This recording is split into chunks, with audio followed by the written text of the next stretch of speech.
మన ప్రభును ప్రియ రక్షకుడైన యేసుక్రీస్తు నామమున మీకందరికీ నా యొక్క శుభాలు తెలియజేసుకుంటున్నాను. ప్రియమైన దేవుని పిల్లలారా, ఆహ్, గత వారము మనము క్రీస్తు యేసుప్రభు వారు ఈ భూమిపైకి ఎందుకొచ్చాడు అనే మాటలు కొన్ని నేర్చుకున్నాం. అదే కొనసాగింపుగా ఈరోజు కూడా ఆహ్, క్రీస్తు భూమిపైకి రావడానికి గల కారణం ఏంటి? భూమిపైకి వచ్చి మన కోసం మరణించడానికి గల కారణమేంటో ఈరోజు తెలుసుకుందాం ప్రియమైన వాళ్ళం. అంతకన్నా ముందు ప్రార్థన ద్వారా మనము ప్రోగ్రామ్ స్టార్ట్ చేసుకుందాం. అందరు తలలు వంచినట్టయితే చిన్ని ప్రార్థన. మమ్మల్ని మిక్కిలిగా ప్రేమించిన మా ప్రియ పరలోకపు తండ్రి వందనాలు నాయన. ఈరోజు కూడా నాయన గత వారం నుంచి కాచి కాపాడినందుకు వందనాలు నాయన. ఈరోజు అనేకులకు నాయన నీ యొక్క ప్రేమను ప్రకటించాలని ఇలా ముందుకొచ్చాము తండ్రి నాయన. ఎందరో నాయన నీ పిల్లలు వింటున్నారు తండ్రి నాయన. విన్న వాక్యం నాయన వాళ్ళు విడిచిపెట్టక కాక విన్నది అలాగుందో లేదని పరిశీలించే మనసును కావాలి తండ్రి వాళ్ళకి. అనేకులకు సత్యవాక్యం చెప్పాలని ఆశ కలిగి ఉన్నప్పటికి కూడా నాయన, అవకాశం లేక ఎందరో నాయన, తన నేర్చుకున్న వాక్యం తనలో దాచుకుంటూ కుమిలిపోతున్నారు తండ్రి. అట్లాంటి వారికి ఒక అవకాశం ఇస్తున్నాం తండ్రి నాయన. అనేకులకు నాయన నీ యొక్క ప్రేమను ప్రకటించాలని నీ ఆశ కలిగి ఉన్నప్పటికీ తండ్రి నాయన, అనేకులకు నీ యొక్క మార్గంలో నడిచే ధన్యత వారికి కృప దయచేయమని అడుగుచున్నాను తండ్రి. జరుగుతున్న కార్యక్రమం అంతా నువ్వే తోడు నడిపిస్తావని మా ప్రభును ప్రియ రక్షకుడైన యేసుక్రీస్తు నామమున ఈ చిన్ని ప్రార్థన సమర్పించుకుంటున్నాం తండ్రి. ఆమేన్.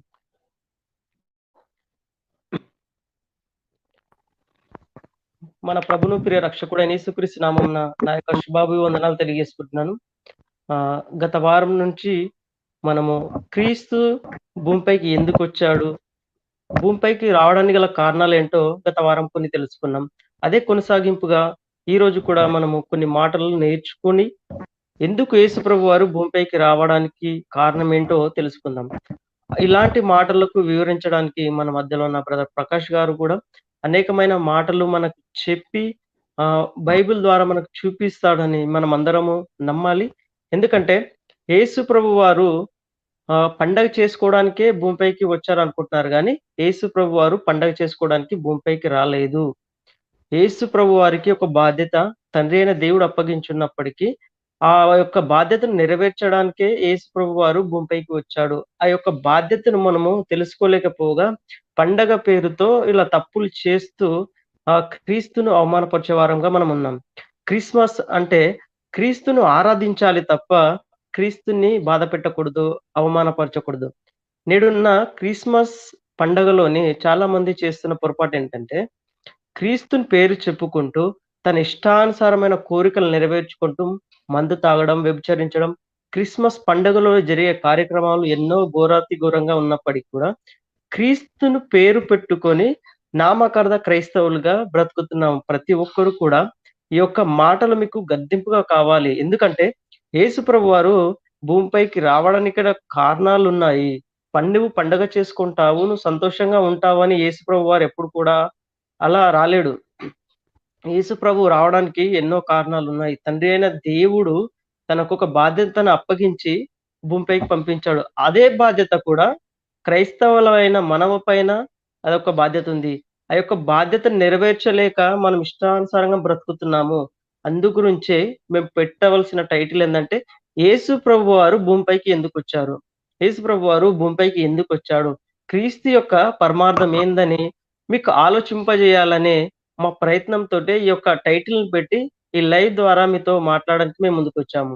అంటే యేసు ప్రభువారు రావడానికి ముఖ్యమైన కారణం ఏంటంటే, చాలా జాగ్రత్తగా మనము ఆలోచిస్తే, యేసు ప్రభువారుకు బాధ్యత తండ్రి అయిన దేవుడు ఒక బాధ్యతనిచ్చాడు. అదే బాధ్యత మనపై కూడా ఉంది. చాలా మంది మర్చిపోయారు. ఆ యొక్క బాధ్యత మన పైన కూడా ఉంది. ఆ యొక్క బాధ్యతను మర్చిపోయిన మనము, ఈ లోకమే శిరస్సుతం అనుకోని, ఈ లోకాన్నే శాశ్వతం అనుకోని, ఇక్కడి జీవితాన్ని జీవిస్తున్నాం కానీ, తండ్రి అయిన దేవుని యొక్క బాధ్యతను మర్చిపోయిన మనము, ఆ బాధ్యతను గుర్తు చేయడానికే ఈ యొక్క ప్రోగ్రామ్. ఈ ప్రోగ్రామ్‌లో మనతో పాలు పంచుకుంటున్న బ్రదర్ ప్రకాష్ గారికి వందనాలు తెలియజేసుకుంటున్నాను. ముందున ముందున కార్యక్రమాన్ని బ్రదర్ ప్రకాష్ గారు ప్రార్థన ద్వారా ఈ కార్యక్రమం కొనసాగిస్తారు. బ్రదర్ బ్రదర్ ప్రార్థన ద్వారా మీరు వాక్యంలోకి స్టార్ట్ చేయండి. ఇయర్ ఫోన్ పెట్టు. Okay brother. ఓకే. క్రైస్తవ్యంలో కూడా క్రైస్తవంలో కూడా క్రీస్తుని నమ్ముకున్నాం అని చెప్పుకునేవారు చాలా మంది మనకు కనబడుతున్నప్పటికి కూడా, క్రీస్తుని ఎందుకు నమ్ముకున్నారయ్యా అని అడిగితే, మాకు స్వస్థతలు జరిగాయని, మాకు పలానా జాబు వచ్చింది, కొన్ని రోగాలు పోయాయి. ఇలా ఇష్టానుసారంగా చెప్పుకుంటున్నారు. అంటే యేసు ప్రభువారు వాళ్ళు ఎందుకు నమ్ముకుంటున్నారంటే, ఏదో అద్భుతం జరిగింది గాబట్టి యేసు ప్రభుని నమ్ముకుంటున్నామని చెప్పేవారు కొందరైతే, మాకు కోరుకున్నది నెరవేరింది గాబట్టి యేసు ప్రభును నమ్ముకున్నామా అనేవారు కొందరున్నారు. అలాంటి వారి గురించి వాక్యం చెప్తున్న మాటలు మనం విని జాగ్రత్తగా మనం ఆలోచిద్దాం. వాక్య భాగంలోనికి ప్రకాశన్న గారు నడిపిస్తారు. సరే, చిన్న ప్రార్థన చేసుకుందాం బ్రదర్. ప్రార్థన చేసుకొని దేవుని యొక్క కొన్ని మాటలు ధ్యానించుకుందాం. ప్రార్థన. క్రీస్తునందు మమ్మల్ని అతిమిక్కిలిగా ప్రేమించిన మా ప్రియ పరలోకపు కన్న తండ్రి, వందనాలు నాయన. గడిచిన కాలం అంతా కూడా మమ్మల్ని అందరినీ సజీవ లెక్కల్లో భద్రపరిచితండి.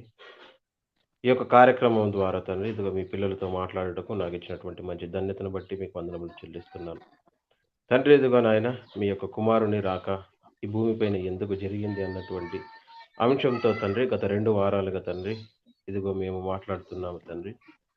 తండ్రి ఈ యొక్క కార్యక్రమంలో తండ్రి మేము మాట్లాడుతున్నాగా తండ్రి, మా సొంత జ్ఞానాన్ని కానీ తండ్రి, మా తెలివితేటలను కానీ మేము ఉపయోగించకుండా తండ్రి, మీ యొక్క వాక్యాన్ని బట్టి, మీ యొక్క జ్ఞానాన్ని బట్టి తండ్రి మాట్లాడుటకు సహాయం చేయమని కోరుకొనుచున్నాం తండ్రి. ఇదిగో జరుగుతున్నటువంటి పరిస్థితులను బట్టి తండ్రి, మీ యొక్క కుమారుని రాక పరమార్థాన్ని గుర్తెరగక తండ్రి, ఎవరికి తోచినట్టుగా వారు తండ్రి మీ యొక్క కుమారుని రాకను అర్థం చేసుకొని తండ్రి, ఈ యొక్క లోకంలో జరిగిస్తున్నటువంటి కార్యక్రమాలను బట్టి తండ్రి, మీ యొక్క కుమారుని రాక పరమార్థాన్ని తెలియజేయాలని మేమందరం కూడా నేర్చుకోవాలనే ఆలోచనతో తండ్రి యొక్క కార్యక్రమాన్ని ఏర్పాటు చేసి ఉన్నాము తండ్రి. ఇదిగో నాయన, ఈ యొక్క కార్యక్రమాన్ని జ్ఞాపకం చేసుకోండి.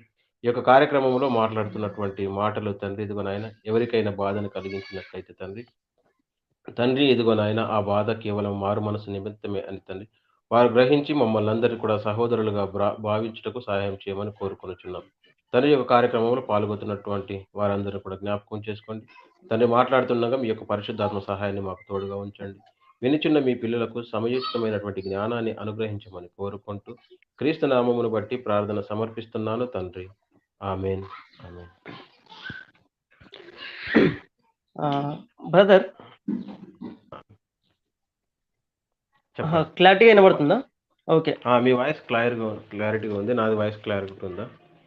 Okay brother. ఓకే బ్రదర్, మనము క్రిస్మస్ సీజన్లో ఉన్నాం కనుక క్రిస్మస్ చేయడంలో క్రీస్తుకు సంతోషం ఉందంటారా బ్రదర్? ఓకే బ్రదర్, సరే. క్రిస్మస్ సీజన్లో ఉన్నాము కాబట్టి క్రిస్మస్ చేయడం క్రీస్తుకు సంతోషమా అన్నటువంటి మీ ప్రశ్నకు తగినటువంటి సమాధానాన్ని నేను చెబుతానని ఆశిస్తున్నాను బ్రదర్. నేటి సమాజంలో మనము ఆలోచిస్తున్నట్లయితే క్రిస్మస్ అనే పండుగ కానీ మరేదైనా కూడా పండుగ ఆచరిస్తున్నప్పుడు మనుషులుగా తాము ఆనందించడానికి, తాము ఆనందపడడానికి ఒక రోజును నిర్ణయించుకున్నట్టుగా మనకు కనబడుతుంది. వాస్తవానికి పండగ ద్వారా జరగాల్సింది, కార్యక్రమం ద్వారా జరగవలసింది దేవునికి ఆనందము, దేవునికి సంతోషము కలిగేలా మనము ఏ పండగనైనా కార్యక్రమాన్నైనా జరిగించుకోవాలి. కానీ నేటి ఉన్నటువంటి పరిస్థితులలో మనం ఆలోచిస్తుంటే అలాంటి దాఖలాలు మనకు కనబడుతున్నట్టుగా లేదు బ్రదర్.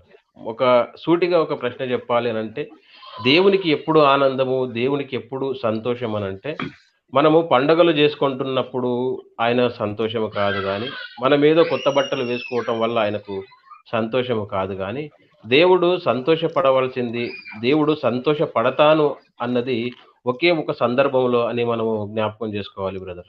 ఎప్పుడు దేవునికి ఎలా ఆనందం, ఎందుకు సంతోషం, ఎలా సంతోషము అని అంటే, ఈ లోకములో ఒక పాపి మారితేనే అది దేవునికి సంతోషం. ఒక పాపి మార్చబడితేనే, ఒక ఆత్మ రక్షింపబడితేనే దేవుడు ఆనందపడతాడు తప్ప, ఈ భూమి మీద మనం ఎలాంటి కార్యక్రమాలు చేసుకున్నా, ఎలాంటి పండుగలు చేసుకున్నా అది దేవునికి ఆనందము కలిగించదు అన్నటువంటి భావన. మరి పండుగలు ఎందుకు జరిపించుకుంటున్నాము అని అంటే, మనము ఆనందపడటానికి, మన మధ్యలోనికి లోకరక్షకుడు వచ్చాడు కాబట్టి అందును సంతోషముగా పురస్కరించుకొని సంతోషముగా మన కొరకు వచ్చాడన్నటువంటి భావనతో చాలా మంది చేసుకుంటున్న వారు ఉన్నారు. నిజానికి ఈ పండగ వల్ల దేవునికి సంతోషమా అనంటే పండగ జరుపుకోవటంలో సంతోషం లేదు కానీ పండగ ద్వారా పండగను గూర్చి తెలుసుకొని క్రీస్తు రాక పరమార్థాన్ని తెలుసుకొని తమ ఆత్మలు రక్షించుకునేటటువంటి కార్యక్రమం చేస్తే తమ ఆత్మలు రక్షించుకునే కార్యక్రమాన్ని ఎప్పుడైతే మనిషి చేస్తున్నాడో అలా చేసినప్పుడే దేవునికి సంతోషము అని అంటాడు. అందుకే మనం బైబిల్ గ్రంథంలో కూడా చూసినట్లయితేనండి దేవునికి ఎప్పుడు సంతోషం అనంటే ఇదిగో ఒక ఆత్మను రక్షించినప్పుడే, ఒక ఆత్మ రక్షింపబడినప్పుడే దేవుడు పరలోకంలో మిగుల ఆనందిస్తాను అన్నటువంటి సందర్భం మనకు కనబడుతుంది. కావున పండగ ద్వారా దేవుడు ఆనందపడడు గాని ఒక ఆత్మ రక్షించుకున్నప్పుడు దేవుడు పరలోకంలో పండగ చేసుకుంటాడు. దేవుడు పరలోకంలో ఆనందపడతాడు, సంతోషిస్తాడు.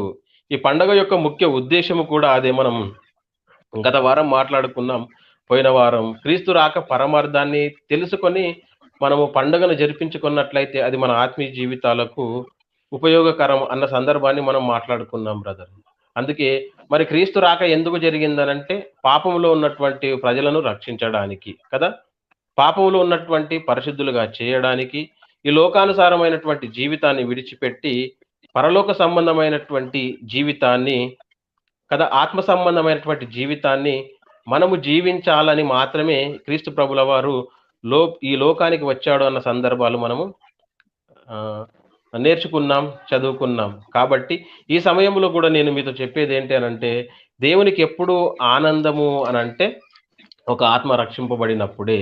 యేసుక్రీస్తు ప్రభుల వారిని చూసి తండ్రి అయినటువంటి దేవుడు ఆనందపడినట్టుగా మనకు కొన్ని సందర్భాలు బైబిల్లో కనబడతాయి బ్రదర్.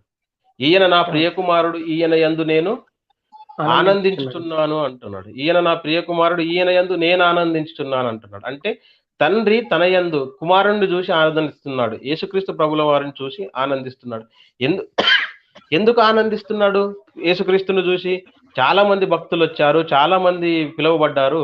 వాళ్ళను బట్టి చెప్పకుండా కేవలం యేసుక్రీస్తు ప్రభుల వారి నా ప్రియ కుమారుడు ఈయన యందు నేను ఆనందించుచున్నాను అని అంటున్నాడనంటే క్రీస్తును మనసెరిగిన వాడుగా, యేసుక్రీస్తు ప్రభుల వారు తండ్రి అయిన దేవుని మనసు ఎరిగిన వానిగా, ఆయన మనస్సులో ఉన్నటువంటి కోరికలు తీర్చాలని భూమి మీదకి వచ్చాడు. ఆ పని మీదనే, ఆ యొక్క కార్యక్రమం మీదనే, ఆ భావనతోనే ఈ భూమి మీద జరిగించాడు. కాబట్టి నా చిత్తాన్ని జరిగించుటకు వచ్చినటువంటి నా కుమారుడు నా పిల్లల్ని, తప్పిపోయినటువంటి నా పిల్లల్ని, మార్గము తప్పి తిరుగుతున్నటువంటి నా పిల్లల్ని తిరిగి నా యొద్దకు చేర్చే పనిలో ఈయన ఉన్నాడు. కాబట్టి ఈయనను బట్టి నేను ఆనందిస్తున్నాను అన్న సందర్భం మనకు అక్కడ కనబడుతుంది బ్రదర్.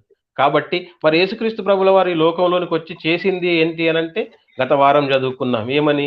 నశించిన ఆత్మలను వెతికి రక్షించడానికి మనుష్య కుమారుడు ఈ లోకంలోనికి వచ్చాడని, అలాగే పాపంలో ఉన్నటువంటి ప్రజలను పరిశుద్ధులుగా చేయడానికి, శరీర సంబంధమైనటువంటి మరణంలో ఉన్నటువంటి వారిని ఆత్మానుసారమైనటువంటి శరీరంతో బ్రతుకుతున్నటువంటి ఈ మనుషులను పాపం అనే విషయంలో ఆత్మీయంగా చనిపోయినటువంటి వారిని తిరిగి జీవింపజేయాలని, ఆత్మీయంగా జీవాన్ని దయచేయాలని యేసుక్రీస్తు ప్రభుల వారు ఈ లోకంలోనికి వచ్చాడు అన్న సంగతిని మనము ఆలోచించాం. కాబట్టి ఇలా పాపములో మునిగిపోయి పాపము ద్వారా మరణమైపోయినటువంటి మనుషులను బ్రతికించడానికి, ఆత్మలను రక్షించడానికి యేసుక్రీస్తు ప్రభుల వారు వచ్చారు, ఆ పనిని జరిగించారు.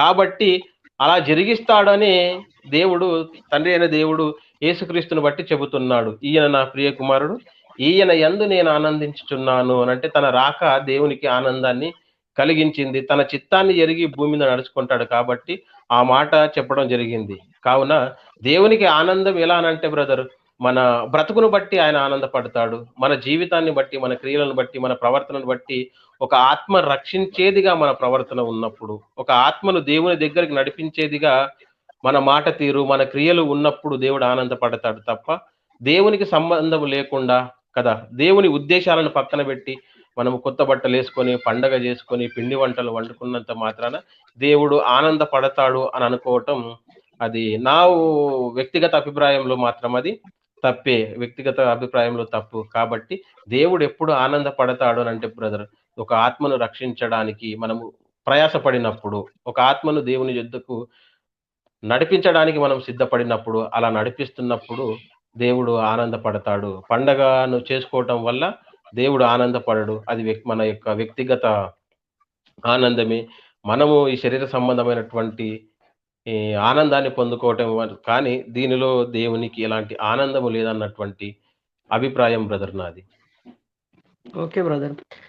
మళ్ళొకటి బ్రదర్ ఏందంటే ఆహ్, క్రిస్మస్ సందర్భంలో మనము సెమీ క్రిస్మస్ అని చెప్పుకుంటూ ఆహ్, డాన్సులు గాని, నాట్యం గాని ప్రతీదీ చిన్న పిల్లలతో సహా పెద్దవారి వరకు చేస్తున్నారు.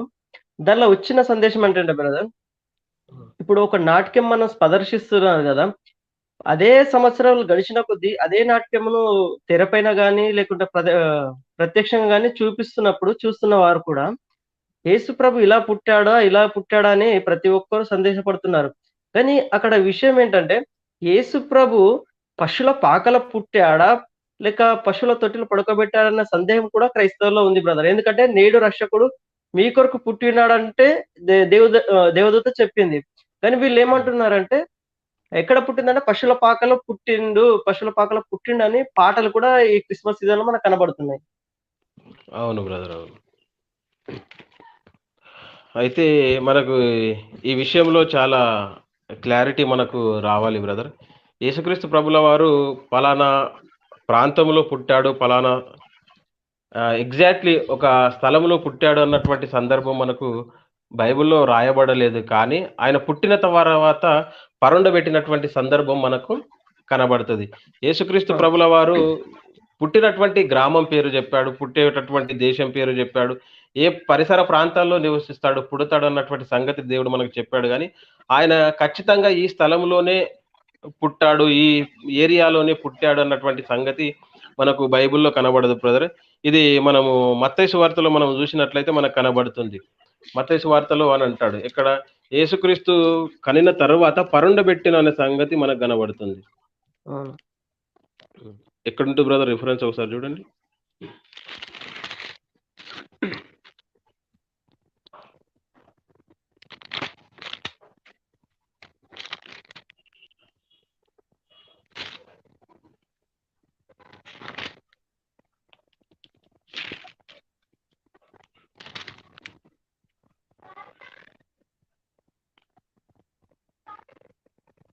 అది మత్తయి సువార్త 3 అధ్యాయంలో ఉంటది బ్రదర్ అది.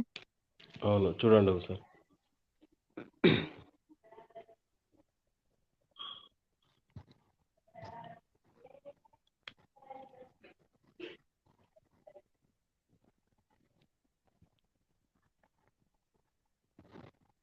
Hello brother. ఆ చెప్పండి బ్రదర్. సందర్భాన్ని మనం తర్వాత చూద్దాం గానీ, అలా యేసుక్రీస్తు ప్రభుల వారిని గూర్చి మనం ఒకే ప్రాంతంలో ఇక్కడ నివసించాడు, ఇక్కడ పుట్టాడన్న సంగతి మనకు కనబడదు గానీ, ఆయన పుట్టినటువంటి సందర్భాన్ని ఇదిగో పశువుల పాకలో, ఎందుకంటే సత్రములో స్థలము లేనందున ఆయనను పశువుల పాకలో పరుండబెట్టెను అని ఉంటది గానీ, ఆ పశువుల పాకలోనే పుట్టినట్టుగా మనకు కనబడదు. కాబట్టి యేసుక్రీస్తు ప్రభుల వారు ఎక్కడ పుట్టాడన్నటువంటి సంగతి మనకు ఖచ్చితంగా తెలియదు బ్రదర్. తెలియనటువంటి విషయాన్ని మనము చెప్పడం గూడా అది వాక్య విరుద్ధం అవుతుంది కాబట్టి ఆ! ఎక్కడ పుట్టాడు అన్న సంగతి మనకు కనబడలేదు. సత్రములో స్థలము లేనందున ఆయనను పశువుల పాకలో పరుండబెట్టెను. మరి ఇంతకు సత్రములో పుట్టాడా? వస్తున్న మార్గంలో మరియమ్మ తల్లి ఆయనను కన్నదా అన్న విషయం మనకు తెలియదు గానీ, పుట్టినటువంటి స్థలమును ఖచ్చితంగా సత్రములో పుట్టాడా? పశువుల పాకలో పుట్టాడా? అన్నది మనకు క్లియర్‌గా లేదు గానీ, సత్రములో స్థలము లేనందున పశువుల పాకలో ఆయనను పరుండబెట్టెను అన్న సంగతి మనకు కనబడుతుంది బ్రదర్. అవును బ్రదర్. ఎందుకంటే క్రిస్మస్ సీజన్‌లోనే ఎప్పుడు లేనిది ఒక ప్రశ్న లేవనెత్తారు బ్రదర్. ఆహ్, అవును. యేసు యేసుక్రీస్తు పశువుల పాకలో పుట్టెను అని ప్రతి ఒక్కరు చెప్తుంటారు. కానీ అవును. బైబిల్‌లో మనం చూసుకుంటే యేసుక్రీస్తు పశువుల పాకలో పుట్టెనన్నట్టు ఎక్కడ కనబడదు బ్రదర్. అవును బ్రదర్. అంటే అవును. లూకా సువార్త ఆహ్, 2వ అధ్యాయంలో మనకు కనబడుతుంది బ్రదర్ ఇది. లూకా సువార్త 2వ అధ్యాయము 6వ వచనంలో కనబడుతుంది చూడండి మనం. ఆ! వారక్కడ ఉన్నప్పుడు ఆమె ప్రసవ దినములు నిండెను అంటుంది చూడండి. వారక్కడ హ్మ్. ఉన్నప్పుడు ఆమె ప్రసవ దినములు నిండెను గనక తన తొలిచూలు కుమారుని కని అంటది. తన అవును బ్రదర్. చూలు కుమారుని కని ఎక్కడ కన్నది? హ్మ్. ఎక్కడ కన్నది? మనకు ఈ విషయాన్ని బాగా ఆలోచిస్తే బ్రదర్, ఎక్కడ కన్నది అన్న సంగతి మనకు చెప్పటం లేదు గానీ, తన తొలిచూలు కుమారుని కని, పొత్తిగుడ్డలతో చుట్టి, సత్రములో వారికి స్థలము లేనందున, ఆయనను పశువుల తొట్టిలో పరుండబెట్టెను. వారక్కడ ఉన్నప్పుడు ఆమె ప్రసవ దినములు నిండెను గనక, తొలిచూలు కుమారుణ్ణి కన్నది. ఎక్కడ కన్నది? పశువుల పాకలో పుట్టినట్టుగా, పశువుల పాకలో కన్నట్టుగా మనకిక్కడ ఆధారాలు ఏమి కనబడటం లేదు గానీ, అలా కనినటువంటి కుమారుణ్ణి, ఈ లోకంలోనికి ప్రవేశించినటువంటి యేసుక్రీస్తుని, అలా కనినటువంటి ఆ కుమారుణ్ణి పొత్తిగుడ్డలతో చుట్టారంట. అలా పొత్తిగుడ్డలతో చుట్టి, సత్రములో స్థలము లేదు. సత్రంలో పడుకోబెట్టుకుందాం అనుకున్నారు గానీ, సత్రంలో ఉందాం అనుకున్నారు గానీ, అలా సత్రంలో స్థలము లేకపోయేసరికి ఎక్కడికొచ్చేసారు? ఇదిగో పశువుల తొట్టిలోన పరుండబెట్టారు. ఇప్పుడు మనం కూడా పశువుల తొట్టిలు సిద్ధం చేసి అందులో ఒక చిన్న బొమ్మను పెట్టి అలంకరించి మనం అందరం కూడా చేస్తున్నాం. ఎందుకనంటే ఇక దీన్ని బట్టే అనేకులు చేస్తున్నట్టుగా మనకు కనబడుతుంది. కానీ ఆళ్ళు కూడా పరుండబెట్టినటువంటి సందర్భాన్ని అక్కడ చూపిస్తున్నారు. కానీ అందులో పుట్టారు అన్నటువంటి భావనతో చాలా తక్కువ మంది చేస్తారు. ఎందుకంటే బైబిల్‌లో చెప్పబడినటువంటి మాటల ప్రకారంగా పొత్తిగుడ్డలతో చుట్టబడి ఆయనను పశువుల పాకలో పరుండబెట్టాడు కాబట్టి దీన్ని బేస్ చేసుకొని ఇదిగో యేసుక్రీస్తుకు ఈ లోకంలోనికి ప్రవేశించినప్పుడు, పుట్టినప్పుడు ఇదిగో ఇలాంటి పరిస్థితులలో ఆయన వచ్చాడు అని ఒక దృశ్య రూపాన్ని చూపించడానికి అలాంటి ఒక చిన్న గుడిసె దానికి అలంకరించి ఏర్పాటు చేయడం మనం చూస్తుంటాం బ్రదర్. అది. కానీ బైబిల్ ప్రకారంగా యేసుక్రీస్తు ప్రభుల వారు ఎక్కడ పుట్టారు అన్నది మనకు క్లియర్‌గా ఒక పర్టిక్యులర్ ప్లేస్ అనేది కాకుండగా ఉన్నది. అవును. అందుకే ఆడ మంచిగా రాయబడినటువంటి మాట, తొలిచూలు కుమారుణ్ణి కన్నది. ఎక్కడ కన్నదో తెలియదు. కానీ సత్రం దగ్గరకొచ్చేసింది. సత్రంలో స్థలం లేనందున అక్కడ పడుకోబెట్టలేదు. అది పశువుల పాకలో స్థలం ఉంది గాబట్టి అక్కడ పరుండబెట్టినట్టు మనకు వాక్యం కనబడుతుంది బ్రదర్. అవును బ్రదర్. అంటే ఎక్కడంటే బెత్లెహేం ఎక్కడైనా కావచ్చు. ఎక్కడనో ఒక ప్లేస్‌లో పుట్టాడు. అక్కడ వాళ్ళకి అవును. స్థలం లేనందుకు ఇక్కడొచ్చేసి ఆ! యేసు ప్రభువుని పశువుల పాకలో పడుకోబెట్టారు. ఆ! అంతేగాని ఆ! పశువుల పాకలో పుట్టాడని మాత్రము లేదనమాట. పశువు పాకలో పుట్టాడా అనంటే పుట్టలేదు. అవును. పుట్టిందెక్కడో తెలుసా అంటే తెలియదు. ఎందుకంటే వాక్యం మనకు చెప్పలేదు గాబట్టి, మనకు రాయబడలేదు కాబట్టి, మనము దాన్ని చెప్పే సాహసం నేను జేయటం లేదు. అందుకని అవును ఎక్కడ బ్రదర్. పుట్టాడో తెలియదు కాబట్టి, పుట్టిన తర్వాత పశువుల పాకలో పరుండబెట్టినటువంటి సందర్భాన్ని మనము చూస్తున్నాం బ్రదర్ ఇది. ఆ! ఓకే ఇంకా, బ్రదర్. ఇంకా మనము గత వారం గూడా మాట్లాడుకున్నటువంటి సందర్భంలోనికెళ్దాం బ్రదర్ మనం. Okay brother. ఓకే. ఆ! గత వారం గూడా మనం మాట్లాడుకున్నటువంటి సందర్భాలను ఆలోచించినట్లయితే, యేసుక్రీస్తు ప్రభుల వారి రాక ఎందుకు జరిగిందని మన సహోదరుడు రవి గారు గూడా చెప్పటం జరిగింది. ఆయన ఎప్పుడొచ్చాడు? ఎప్పటి నుండున్నవాడు? ఏ కాలంలో ఉన్నవాడు? అసలనేది పుట్టినవాడా? వచ్చినవాడా? అన్నటువంటి సంగతులు గూడా మనందరం గూడా మాట్లాడడం జరిగింది. ఆయన వచ్చినటువంటి పరమార్థం ఏంటి అనే దాని మీద మనము కార్యక్రమాన్ని ఏర్పాటు జేశాం. క్రీస్తు రాక పరమార్థం ఏంటి? అన్న కార్యక్రమాన్ని ఏర్పాటు జేసుకున్నాం కాబట్టి బ్రదర్, ఆయన ఎందుకొచ్చాడు? ఆయన రాక పరమార్థం ఏంటి అనంటే, గత వారం మనం మొదటి యోహాను పత్రికలో మనం చదువుకున్నాం. పాపంలో ఉన్నటువంటి మనల్ని తన యందు జీవించటానికి, తన రక్తము చేత మనల్ని బ్రతికించటానికి, మనకు జీవాన్ని అనుగ్రహించటానికి ఈ లోకంలోనికి వచ్చాడు అన్న సంగతిని మనం ధ్యానించుకున్నాం బ్రదర్. అది ప్రాముఖ్యమైనటువంటి కారణంగా గూడా మనం చెప్పుకున్నాం. ఇంకా ఎందుకొచ్చాడు? ఇంకా ఏ పనుల మీద భూమి మీదకొచ్చాడు యేసుక్రీస్తు ప్రభుల వారు అని ఆలోచిస్తే అనేకమైనటువంటి కారణాలను బట్టి మనం చెప్పొచ్చు. ఈ భూమి మీదకి అనేకమైనటువంటి కార్యక్రమాలు నెరవేర్చడానికి లేదా మనకు నేర్పించటానికి వచ్చాడు అన్నటువంటి సంగతిని మనం ఆలోచన చేయాలి బ్రదర్. ఈ సందర్భంలో కూడా ఒక చిన్న సందర్భాన్ని నేను మీతో పంచుకుంటాను బ్రదర్. ఇంకా ఏం పని మీద వచ్చాడు? పోయిన వారం మనకు జీవాన్ని అనుగ్రహించడానికి వచ్చాడు అని అన్నాం కదా! అవును. పాపములో మనం మునిగుండగా పాపము చేసిన వారుగా పాపము చేసి మరణాన్ని పొందుకున్నటువంటి మనకు జీవాన్ని ప్రసాదించడానికి వచ్చాడు అని అనుకున్నాం కాబట్టి మరోసారి ఆ యొక్క సందర్భాన్ని జ్ఞాపకం చేసుకొని మనం వెళ్దాం. మొదటి పేతురు పత్రిక 2వ అధ్యాయం 24వ వచనమును ఒకసారి చదువుకుందాం.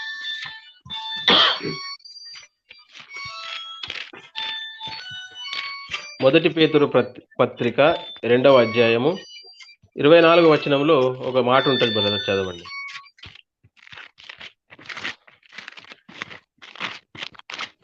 మొదటి పేతురు పత్రిక 2వ అధ్యాయము 2:24 బ్రదర్.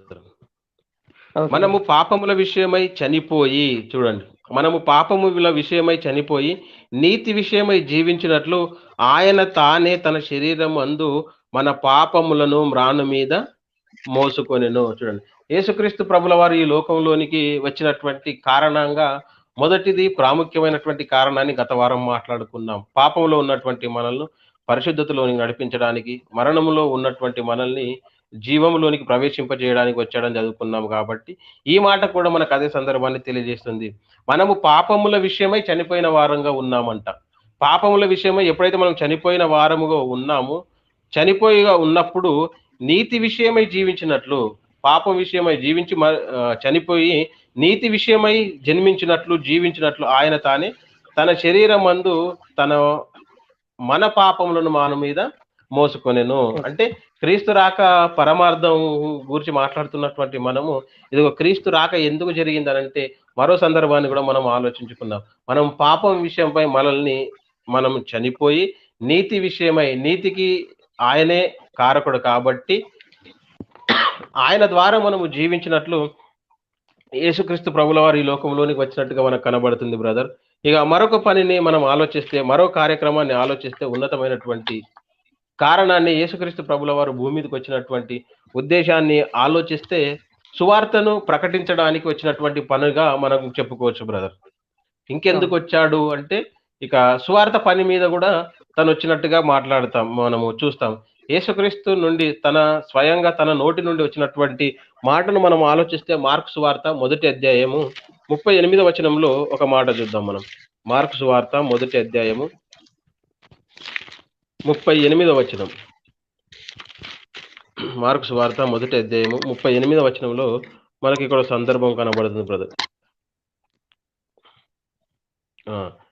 ఆయన అంటున్నాడు, ఆయన అంటే యేసుక్రీస్తు ప్రభుల వారు, ఇతర సమీప గ్రామములలోను నేను ప్రకటించున్నట్లు వెళ్ళుదము రండి అని అంటున్నాడు. చూడండి, ఇతర సమీప గ్రామములలోను నేను ప్రకటించినట్లు వెళ్ళుదము రండి అని అంటూ, ఇందు నిమిత్తమే కదా నేను బయలుదేరి వచ్చితినని వారితో చెప్పెను. ఇందు నిమిత్తమే కదా నేను బయలుదేరి వచ్చితిని అని అంటాడు. అంటే యేసుక్రీస్తు ప్రభుల వారు బయలుదేరి వచ్చింది, యేసుక్రీస్తు ప్రభుల వారు ఈ లోకానికి ఎందుకు వచ్చింది, ఎందుకు అనంటే ఇదిగో సువార్త పని మీద అని కూడా మనం చెప్పుకోక తప్పదు. సువార్తను ప్రకటించడానికి, రక్షణ సువార్తను ఈ లోకానికి చాటి చెప్పడానికి వచ్చినటువంటి కారణాలలో ఒక కారణంగా కదా క్రీస్తు జన్మ ఎందుకు జరిగింది అని అంటే ఇదిగో ఈ లోకానికి సువార్తను ప్రకటించడానికి అని.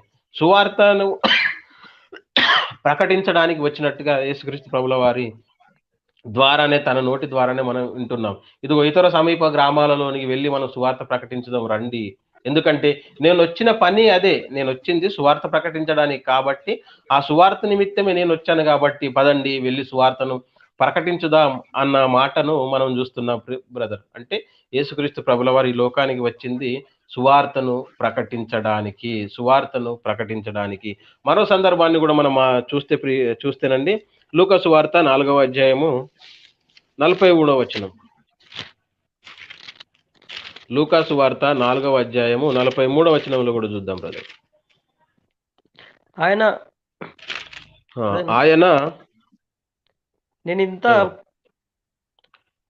నేనితర పట్టణములలోను దేవుని రాజ్య సువార్తను ప్రకటింపవలెను అంటున్నాడు.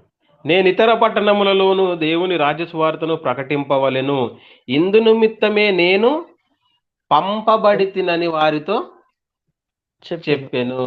ఇందు నిమిత్తమే నేను పంపబడితిని. పరలోకంలో నుండి భూలోకంలోనికి ఎందుకయ్యా నువ్వు వచ్చింది? ఏ కారణం చేత నువ్వు పంపబడ్డావు? తండ్రి అయిన దేవుడు నిన్ను ఎందుకు పంపించాడు? ఎందుకు వచ్చావు? నీ జన్మ పరమార్థం ఏంటి అని మనం ఆలోచిస్తే ఇదిగో దేవుడు మనకు చెబుతున్నటువంటి మాట, ఇతర పట్టణాలలో కూడా నేను రాజ్య సువార్తను, దేవుని రాజ్య సువార్తను ప్రకటించాలని నేను వచ్చాను. ఇందు నిమిత్తమే నేను పంపబడితిని అని వారితో చెప్పాను. కాబట్టి యేసుక్రీస్తు ప్రభుల వారు వచ్చినటువంటి కారణాలలో అనేక కారణాలు పోయిన వారం మనం చెప్పుకున్నాం బ్రదర్. ఆయన యొక్క కారణాలను గురించి మనం చెప్పుకోవాలంటే మన జీవిత కాలము సరిపోదు. ఆయన చేసినటువంటి కార్యక్రమాలు కానీ, ఆయన చేసినటువంటి అద్భుత కార్యాలు కానీ, ఆశ్చర్య కార్యాలు కానీ మనం చెప్పుకోవడానికి మనకు సమయం లేదు. అసలు మన జీవిత కాలం కూడా ఆయన యొక్క పనిని వర్ణించడం మన వల్ల కాదు. కానీ మనకు అర్థమైనటువంటి సంగతులను దేవుడు మన కొరకు వ్రాయించినటువంటి ఈ వాక్యంలో నుండి కొన్ని మాటలు మనమే ఆలోచిస్తున్నాం బ్రదర్, ఆలోచిస్తున్నాం. ఎందుకంటే మనకు తెలిసినటువంటి కొంతనైనా సమాజానికి తెలియజేయాలి అన్న ఉద్దేశంతో ఈ యొక్క కార్యక్రమంలో ఇలా మేము ముందుకొచ్చి మాట్లాడడం జరుగుతున్నది. కాబట్టి గత వారం మేము మనల్ని జీవింపజేయడానికి వచ్చాడని మాట్లాడుకున్నాం.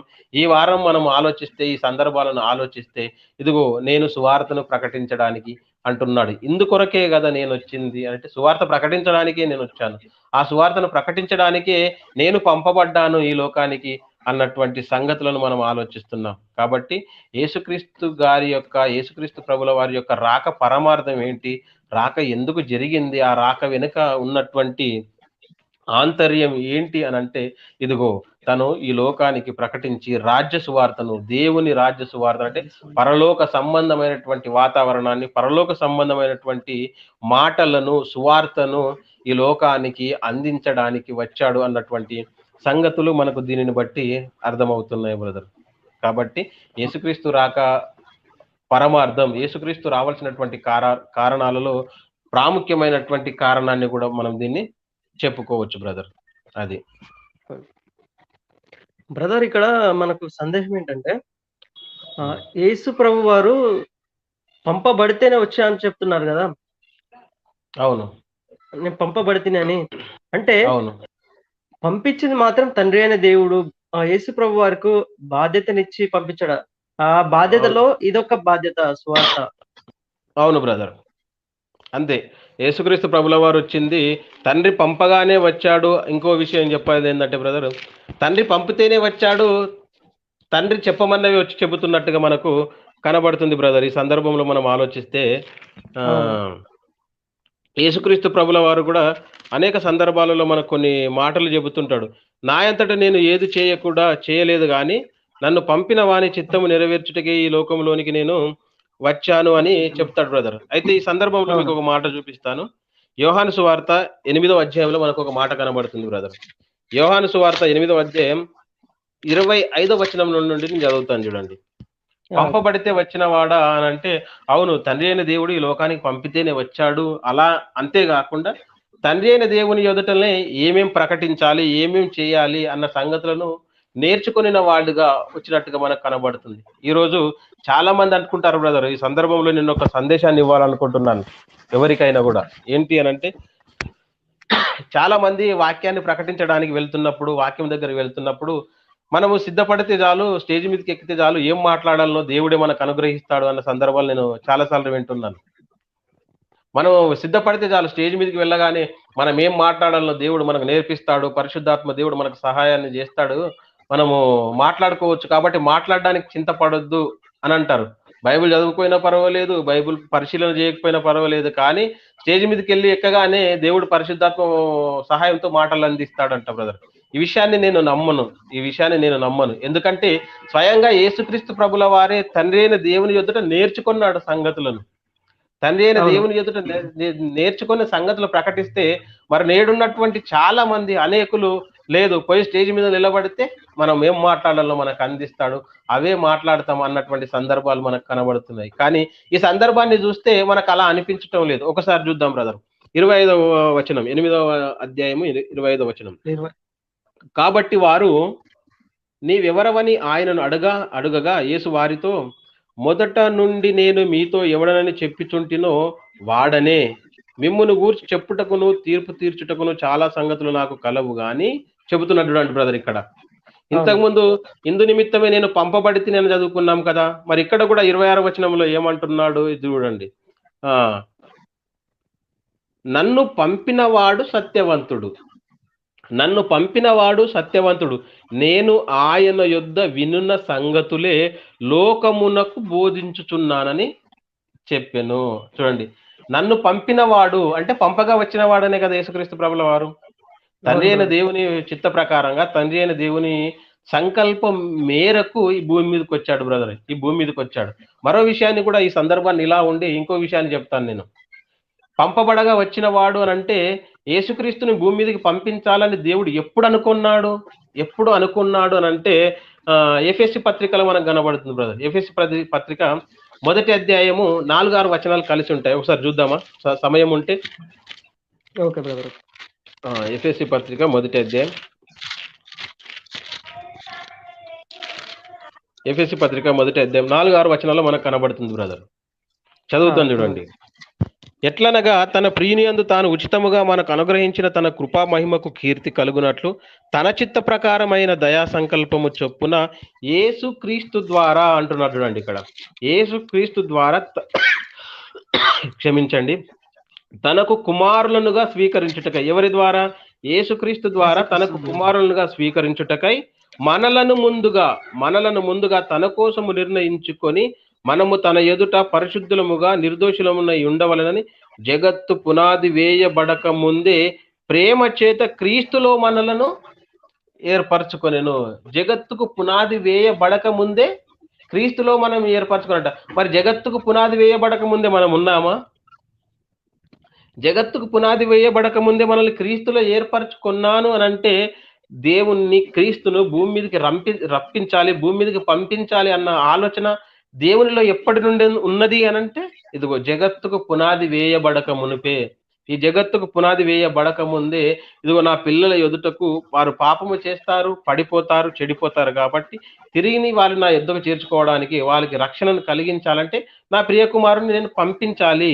ఆయన ద్వారానే వాళ్ళు జీవం పొందుకుంటారు, ఆయన ద్వారానే వాళ్ళు రక్షింపబడతారు. కాబట్టి అలా ఆయన ద్వారా నా పిల్లల్ని నా దగ్గరికి నేను చేర్చుకోవడానికి వీలు పడుతుందని ముందుగానే భవిష్యత్ జ్ఞాని అయినటువంటి దేవుడు జగత్తుకు పునాది వేయబడక ముందే క్రీస్తును లోకంలోనికి పంపించాలి అనుకున్నాడు. అలా పంపించాడు. ఆయన ద్వారా తనకు కుమారులుగా మనల్ని చేసుకున్నాడు. కాబట్టి దేవుడు క్రీస్తును పంపాలన్నది ఎప్పుడు అనుకుంటే ఇదిగో జగత్తు పునాది వేయబడక ముందే. కాబట్టి మళ్ళీ ఇక్కడ వచ్చేద్దాం బ్రదర్. యోహాను సువార్త 8వ అధ్యాయం 26వ వచనం. సంగతులు నాకు కలవు గాని నన్ను పంపినవాడు సత్యవంతుడు, నేను ఆయన యొద్ద వినిన సంగతులే లోకమునకు బోధించుచున్నానని చెప్పెను. తండ్రిని గూర్చి తమతో ఆయన చెప్పెనని వారు గ్రహింపక పోయిరి. చూడు, తండ్రి అయినటువంటి దేవుని గురించి చెప్పినట్టుగా వారు గ్రహించలేనట్టుగా మనకు కనబడుతుంది బ్రదర్. అంటే యేసుక్రీస్తు ప్రభుల వారు ఈ లోకంలోనికి వచ్చింది ఎందుకంటే ఇదిగో సువార్తను ప్రకటించడానికి, దేవుని యొక్క రాజ్య సువార్తను లోకమందంతట కూడా ప్రకటించడానికి నా తండ్రి అయినటువంటి దేవుడు నన్ను పంపాడు, నన్ను ఈ లోకంలోనికి పంపాడు. నా జన్మ కారణం ఏంటి, నా జన్మ పరమార్థం ఏంటి అని అనుకుంటున్నారు కదా మీరు. ఇదిగో నా జన్మ పరమార్థం ఇదే, ఇదిగో సువార్తను ప్రకటించడానికి వచ్చాను. ఆ సువార్త ద్వారా అనేకులను నా తండ్రి యొద్దకు అనేకులను చేర్చడానికి నేను వచ్చాను. అందు నిమిత్తమే నా తండ్రి నన్ను పంపాడు అన్న సంగతి మనకు అర్థమవుతుంది బ్రదర్. అలాగే 28వ వచనంలో కూడా మనం చూద్దాం బ్రదర్. అదే 28వ వచనం. కావున యేసు మీరు మనుష్య కుమారుని పైకెత్తినప్పుడు నేనే ఆయనననియు నా అంతట నేనే ఏమి చేయక అంటున్నాడు చూడండి బ్రదర్. చూస్తున్నారా? అవును, ఓకే బ్రదర్. నా అంతట నేనే ఏమీ చేయక తండ్రి నాకు నేర్పినట్టు ఈ సంగతులు మాటలాడుచున్నాననియు మీరు గ్రహించెదరు. చూడండి, అంటే తండ్రి నాకు నేర్పినట్టు అనంటే క్రీస్తు తండ్రి దగ్గర నేర్చుకున్నాడా లేదా? నేర్చుకున్నాడే కదా. ఇదిగో తండ్రి అయిన దేవుని ఎదుట విధేయత కలిగి నేర్చుకున్నాడు దేవుని మాటలు. ఈ లోకంలోనికి ఏం ప్రకటించాలి, ఏం చేయాలి కదా అని తండ్రి మాటను జవదాటని కుమారునిగా ఇదిగో దేవుడు మనకు యేసుక్రీస్తు ప్రభుల వారు కనబడుతున్నాడు. అందుకని ఈ లోకంలోనికి ఎందుకు వచ్చాడంటే సువార్తను ప్రకటించడానికి వచ్చాము. అది ఇదిగో నా తండ్రి వలన నేను పొందుకున్నాను, తండ్రి చిత్తం ఉంది. అందుకే ఈ లోకంలో సువార్త ప్రకటించడానికే నా తండ్రి లోకంలోనికి నన్ను పంపాడు. కాబట్టి ఆ సువార్తను ప్రకటించడానికి వచ్చాను. ఆ ప్రకటించబడినటువంటి సువార్తలు, ఆ మాటలు కూడా నేను ఎక్కడ విన్నాను? నా తండ్రి ఎదుట విన్నాను, నా తండ్రి దగ్గర కూర్చున్నాను, నా తండ్రి దగ్గర నేను నేర్చుకున్నాను. అలా నేర్చుకున్నటువంటి సంగతులు మీకు చెబుతున్నాను తప్ప నా అంతట నేనే మీకు ఏమి చెప్పటం లేదు అని అంటున్నాను. నా అంతట నేనేమి చెప్పటం లేదు అని అంటున్నారు. కాబట్టి అప్పటికి అక్కడ ఉన్నటువంటి యూదులు యేసుక్రీస్తును దేవునిగా అంగీకరించినటువంటి పరిస్థితులు లేవు బ్రదర్, లేవు. కాబట్టి అక్కడ వాళ్ళు అర్థం చేసుకోవడానికి, వాళ్ళు ఆ మాటలను గైకొనడానికి చెబుతున్నాడు. నా అంతటా నేను చెప్తే వీళ్ళు ఎలాగో నమ్మరు. కాబట్టి ఇదిగో నన్ను ఎవరు పంపారు, నా చిత్తం ఏంటి, నేను ఎలాంటి వాడిని, ఎక్కడి నుండి వచ్చానని వారు గ్రహించేటట్లుగా ఈ మాటలు చెప్పినట్టుగా కనబడుతుంది. నేను దేవుడు పంపితే వచ్చాను, తండ్రి అయిన దేవుడు పంపితే వచ్చాను కాబట్టి ఆయన చెప్పినట్టుగా ఆయన యొక్క మాటలే ప్రకటిస్తున్నాను. ఆయన దగ్గర నేర్చుకున్నటువంటి సంగతులే నేను మీకు చెబుతున్నానని మీరు గ్రహిస్తారు అన్న సంగతి మనకు కనబడుతుంది బ్రదర్. అలాగే యేసుక్రీస్తు ప్రభుల వారు వచ్చినటువంటి పరమార్థం, రాక పరమార్థాలలో ఒక ముఖ్యమైనటువంటి సంగతి ఇది. ఏంటంటే, ఇదిగో సువార్తను ప్రకటించడానికి నేను వచ్చాను. సువార్తను ప్రకటించడానికి ఈ లోకంలోనికి వచ్చినటువంటి సందర్భం మనకు కనబడుతుంది బ్రదర్. అనేక కారణాలలో ప్రాముఖ్యమైనటువంటి కారణాలు మనం మాట్లాడుకుంటున్నాం కాబట్టి, ఇదిగో మరణంలో ఉన్నటువంటి వారిని జీవంలో ప్రవేశించడానికి వచ్చాడన్న ఒక కారణం చదువుకున్నాం. అలాగే ఇదిగో లోకంలో ఉన్నటువంటి వారందరూ కూడా సువార్తను ప్రకటించడానికి వచ్చాడు. అందునిమిత్తమే తండ్రి పంపాడు అన్నటువంటి సంగతిని సాక్షాత్తు స్వయంగా తన నోటిలో నుండి వచ్చినటువంటి మాటలు మనం విన్నాం బ్రదర్. అవును బ్రదర్. ఇది. అంటే యేసు ప్రభు వారు భూమిపైకి రావడానికి కారణాలేంటో మనము కొన్ని గత ఎపిసోడ్ నుంచి కొన్ని తెలుసుకున్నాం. ఈ ఎపిసోడ్‌లో కూడా మనం కొన్ని తెలుసుకుంటున్నాం. కానీ యేసు ప్రభు వారు భూమిపైకి వచ్చాడు.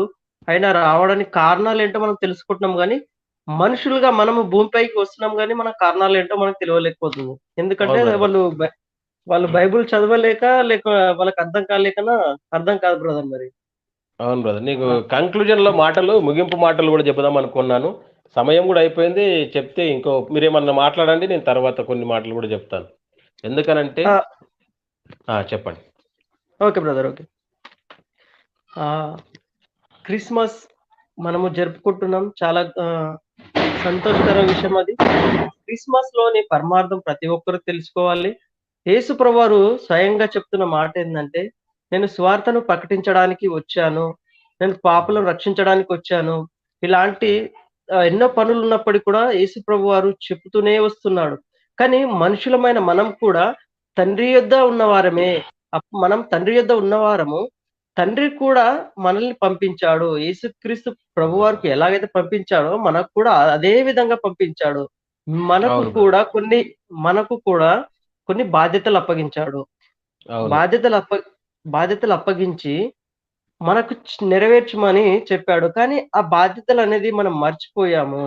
ఈ బాధ్యతలను అవును. మర్చిపోయాము గనుక మనము ఏమి చేస్తున్నాం అసలు మనకు తెలియలేకపోతుంది. ఎందుకంటే మనం దేవుని గురించి తెలుసుకోలేక, దేవుడంటే భయము లేక, దేవుడంటే భక్తి లేక ఈ సమాజంలో మనము పాడైపోతున్నాం. మెయిన్ కారణం అవును. ఇదే.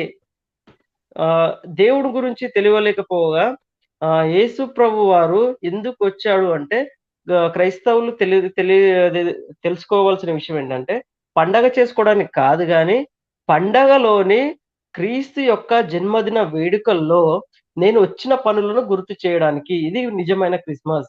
క్రిస్మస్‌లోని నేనొచ్చిన పనులు పలానా పని గురించి వచ్చాను. నాకు ఇచ్చిన పనులు ఇన్ని ఉన్నాయి. ఈ పనులను మీరు తెలుసుకోవాలి అన్నప్పుడు మన నిజమైన క్రిస్మస్ చేసుకుంటాం. అట్లాంటి అవును విషయాలు బ్రదర్. మనము చెప్తేనే నిజమైన క్రిస్మస్. మనం ఏదో అవును బ్రదర్. అవును. క్రీస్తు పుట్టాడని గంతులు వేసి, డాన్సులు చేసి, ఏదో 2 మాటలు మాట్లాడి మనం ఊహించుకుంటే అసలు క్రీస్తుకు సంతోషం లేదు గదా! అవును బ్రదర్. క్రీస్తుకు సం క్రీస్తుకు సంతోషం లేదు. తండ్రికి గూడా సంతోషం లేదు. సంతోషం లేదు. హ్మ్. వాళ్ళకు హ్మ్. క్రిస్మస్‌లో మనం ఏం కలిగిస్తున్నామంటే దుఃఖమే కలిగిస్తున్నాం. అంటే హ్మ్. క్రీస్తుకు పరమార్థం గురించి చెప్తే దేవుడు కూడా సంతోషపడతారు. ఆహా! నా కుమారులు క్రీస్తు యొక్క ప్రేమను, క్రీస్తు యొక్క పనిని గుర్తిస్తున్నారు. వాళ్ళు తెలుసుకుంటున్నారు అని దేవుడు కూడా సంతోషిస్తాడు. కానీ మనకు అవును దేవుని బ్రదర్. సంతోషపెట్టే వారంగా ఉన్నామా? లేక హ్మ్. దుఃఖపెట్టే వారంగా ఉన్నామా అని ఆలోచిస్తే మనము దుఃఖపెట్టే వారంగానే ఉన్నాం. హ్మ్. ప్రతి సంవత్సరంకు దేవునికి దుఃఖపెడుతూనే ఉన్నాం. కానీ దేవుడిని ఈ సంవత్సరమైనా మనము దేవుని సంతోషపెట్టేలాగున మనం ప్రయత్నం చేయాలి. క్రీస్తు యొక్క భూమిపైకి రావడానికి కారణాలు మనం తెలుసుకొని, నువ్వు ఎందరికో చెప్పనవసరం లేదు. నీ తోటి సోదరులకు చెప్పండి. మన ఇంట్లో తల్లిదండ్రులకు కూడా చెప్పండి. మనం ఎన్నో తరాలుగా మనము చూస్తూనే ఉన్నాం క్రీస్తు యొక్క జన్మదిన వేడుకల్లో. కానీ క్రీస్తుకు పరమార్థం ఏంటో ఎవరు చెప్పలేకపోవడమే విచారకరం. అవును. ఇలాంటి రోజుల్లో కూడా క్రీస్తు యొక్క ప్రేమను, క్రీస్తు యొక్క త్యాగాన్ని, క్రీస్తు యొక్క పనిని మనం గుర్తించుకొని, క్రీస్తు చేసిన పనుల్లో మనం ముందుకు సాగాలని మా ప్రయత్నమే ఈ యొక్క లైవ్ ప్రోగ్రామ్. అవును బ్రదర్. బ్రదర్ సువార్త అంటే సువార్త ప్రకటించడానికి వచ్చాను అని అనుకుంటారు. సువార్త అనంటే దానికి మరో పేరు మనం చెప్పుకోవాలి బ్రదర్. వాక్యము ప్రకటించడానికి అని. కదా. అవును.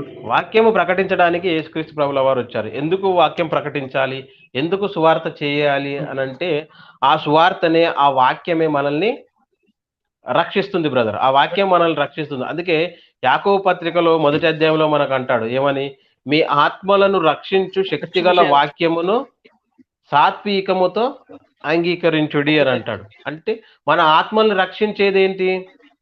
శక్తిగల వాక్యం. వాక్యము, దేవుని మాట కదా. దేవుని మాట, అవును. దేవుని వాక్యము, సువార్త కదా. ఇవన్నీ కూడా మన ఆత్మల్ని రక్షించేవిగా ఉన్నాయి కాబట్టి, ఆత్మలు రక్షించాలంటే వాక్యమే కాబట్టి వాక్యం. అంటున్నాడు. మన ఆత్మలు రక్షించే శక్తిగల వాక్యమును మనం సాత్వికముతో అంగీకరించాలి, ధరించాలి. అంగీకరించాలి కదా. అంటే మన ఆత్మల్ని రక్షించేది పండగన వాక్యమా? కదా. మన ఆత్మల్ని వాక్యం. రక్షించేవి మన వేడుకల, మన పండగల అంటే, మన ఆత్మల్ని రక్షించేది వాక్యము.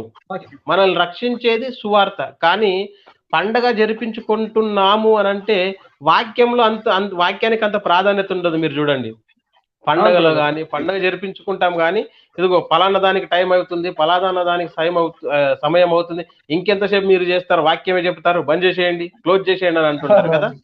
ఆ! అవును బ్రదర్. అంటే అంటే మీరు పండగ జరిపించుకుంటున్నది దేని కొరకు?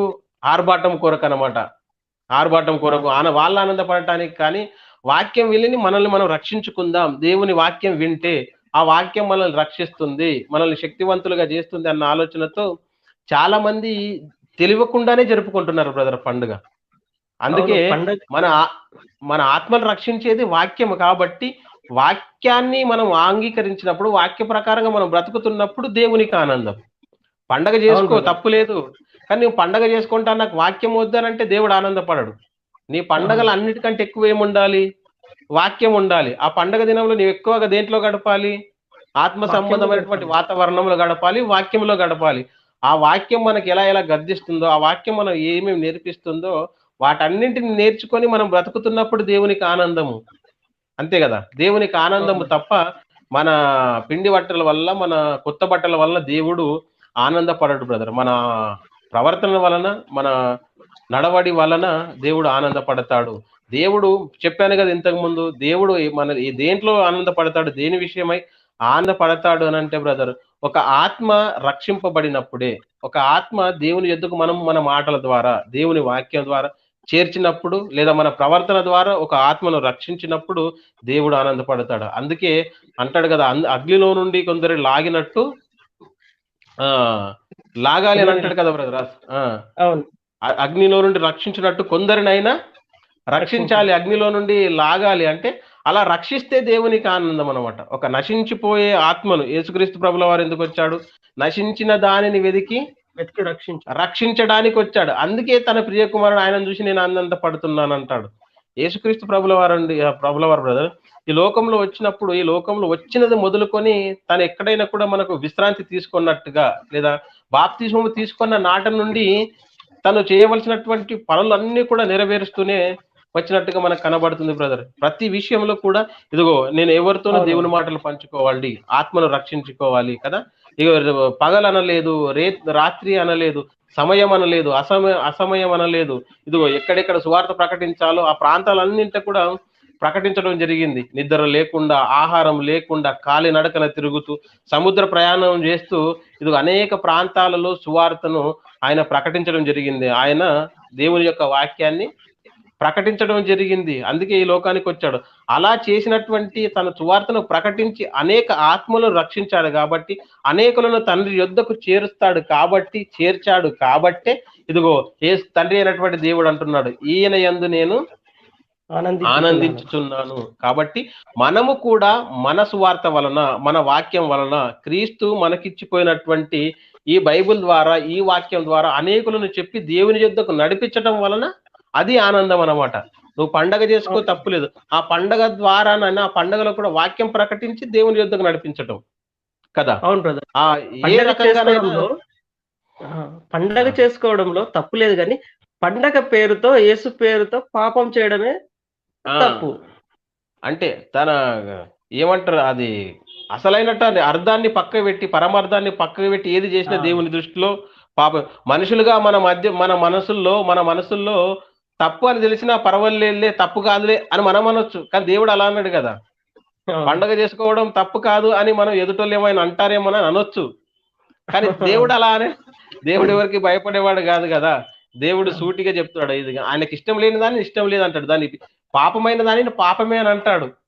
కాబట్టి ఆ పండగను ఎలా జరిపించుకోవాలంటే తన పరమార్థాన్ని గుర్తెరిగి, క్రీస్తు రాక పరమార్థాన్ని గుర్తెరిగి, క్రీస్తు లోకంలోనికి ఎందుకు వచ్చాడో వాటన్నింటినీ మన జీవితాలలో నెరవేరుస్తూ పండగ జరిపించుకోవాలన్నది నా ఆలోచన, నా ఉద్దేశం బ్రదర్. అయితే ఒకటే సందర్భాన్ని మనం మాట్లాడుకున్నాం కాబట్టి ఈ సందర్భాన్ని యేసుక్రీస్తు ప్రభుల వారు సువార్త ప్రకటించడానికి వచ్చాడు లోకంలోనికి అని అనుకున్నాం. కానీ ఇక యేసుక్రీస్తు జన్మ పరమార్థాన్ని ఆలోచిస్తున్నటువంటి మనం చెబుతున్నటువంటి మనం, అలాగే వింటున్నటువంటి అనేకులు కూడా బ్రదర్ క్రీస్తు రాక పరమార్థాన్ని గుర్తెరిగిన వాళ్ళు మరో సందర్భాన్ని ఆలోచించాలి. క్రీస్తు రాక పరమార్థం ఎందుకు, క్రీస్తు రాక పరమార్థం ఎందుకు, క్రీస్తు ఎందుకు వచ్చాడని ఆలోచిస్తున్నాము, మంచిదే. క్రీస్తు రాకను గురించి ఆలోచిస్తున్నటువంటి మనము మరి మన రాక గురించి ఎప్పుడైనా ఆలోచించామా కదా. మన రాక ఎందుకు జరిగింది, మన జీవిత పరమార్థం ఏంది, మనము లోకంలోనికి ఎందుకు రావాల్సి వచ్చింది అని అంటే, మనము రావాల్సింది కూడా, మనం వచ్చింది కూడా క్రీస్తు ఏ ఏ పనుల నిమిత్తమై వచ్చాడో మనం కూడా ఆ పనుల నిమిత్తమై వచ్చామని చెప్పక తప్పదు బ్రదర్. అంతే కదా. యేసుక్రీస్తు ప్రభుల వారు ఎందుకు వచ్చారో ఒక్క మాటలో చెప్పేస్తాను నేను కదా. అనేక కారణాల నిమిత్తం వచ్చాడని చదువుకుంటున్నాం కదా. మనము అనేక కారణాల నిమిత్తం వచ్చాడని చదువుకుంటున్నటువంటి మనము ఆ కారణాలన్నింటిని కూడా ఒక దగ్గర చేస్తే, ఆ కారణాలను ఒకటి దగ్గర చేసి ఒకే ఒక్క మాటలో చెప్తాను. ఇప్పుడు ఒకే ఒక్క మాటలో యేసుక్రీస్తు రాక ఎందుకు జరిగిందని చెప్పడానికి ఒకే మాటలో చెప్పాలి అని అంటే బ్రదర్, యేసుక్రీస్తు రాక పరమార్థం ఏంటి, యేసుక్రీస్తు ఎందుకు వచ్చాడు అని అంటే ఒకే ఒక్క మాట, యేసుక్రీస్తు భూమి మీదికి వచ్చింది తండ్రి చిత్తాన్ని నెరవేర్చడానికి. తండ్రి యొక్క చిత్తాన్ని నెరవేర్చడానికి. అవి ఎన్ని కారణాలైన ఉండని, ఎన్ని సందర్భాలను ఉండని, కానీ వాటన్నింటి యొక్క ఉద్దేశం ఒకటే, క్రీస్తు తండ్రి అయినటువంటి దేవుని చిత్తాన్ని నెరవేర్చడానికే భూమి మీదకి వచ్చినట్టుగా మనకు కనబడతాడు. అందుకే యోహాను సువార్తలో అంటాడు బ్రదర్, యోహాను సువార్తలో 17వ అధ్యాయం 4వ వచనంలో అంటాడు. మనకు చూద్దాం ఒకసారి. యోహాను సువార్త 13వ అధ్యాయం 4వ వచనం.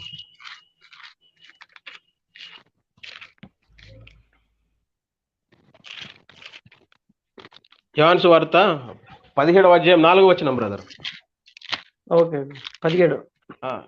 17వ అధ్యాయం 4వ వచనంలో అంటాడు, చేయుటకు నీవు చదవండి.